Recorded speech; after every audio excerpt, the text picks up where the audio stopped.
விழுப்புரம் மாவட்டம் உளுந்தூர்பேட்டை அருகே இருக்கும் கூவாகத்தில் கூத்தாண்டவர் கோவில் திருவிழா களை கட்டியிருக்கிறது. திருநங்கைகளின் திருத்தலமாக விளங்கும் இக்கோவிலின் முக்கிய நிகழ்வான திருநங்கைகள் தாலி ஏற்கும் நிகழ்ச்சி தொடங்கியிருக்கிறது. இதுகுறித்த கூடுதல் விவரங்களை கூவாகத்தில் இருக்கும் நமது செய்தியாளர் ஜோதி நரசிம்மனிடம் கேட்கலாம். ஜோதி நரசிம்மன், கூத்தாண்டவர் கோவில் திருவிழா களை கட்டியிருக்கும் நிலையில் தாலி ஏற்கும் நிகழ்ச்சி நடைபெற்று வருவதாக செய்திகள் வெளியாகியிருக்கின்றன. சிறப்புகள் என்ன?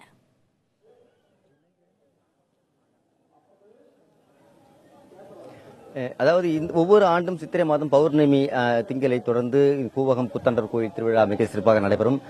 இந்தியாவின் பல்வேறு மாநிலங்களில், குறிப்பாக இந்தியா மட்டுமல்லாமல் வெவ்வேறு நாடுகளில் இருந்து கூட ஏராளமான திருநங்கைகள் இந்த கூவகம் கூத்தாண்டவர் கோயில் திருவிழாவுக்காக வருகை தருவார்கள். குறிப்பாக 1500க்கும் மேற்பட்ட திருநங்கைகள் அதிக அளவில் இந்த விழுப்புரம் மாவட்டத்தில் குவிய துவங்குவார்கள்.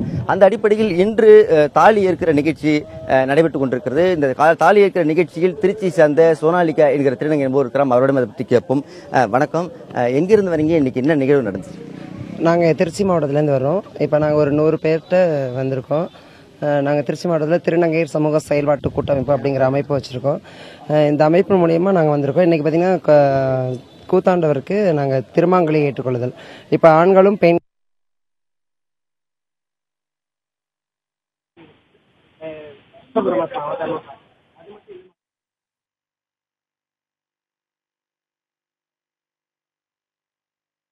பாண்டவர்கள் வெற்றி பெறணும் அப்படின்னா. ஜோதி நரசிம்மன், உங்களுடைய தற்போதைய தகவல்களுக்கு நன்றி.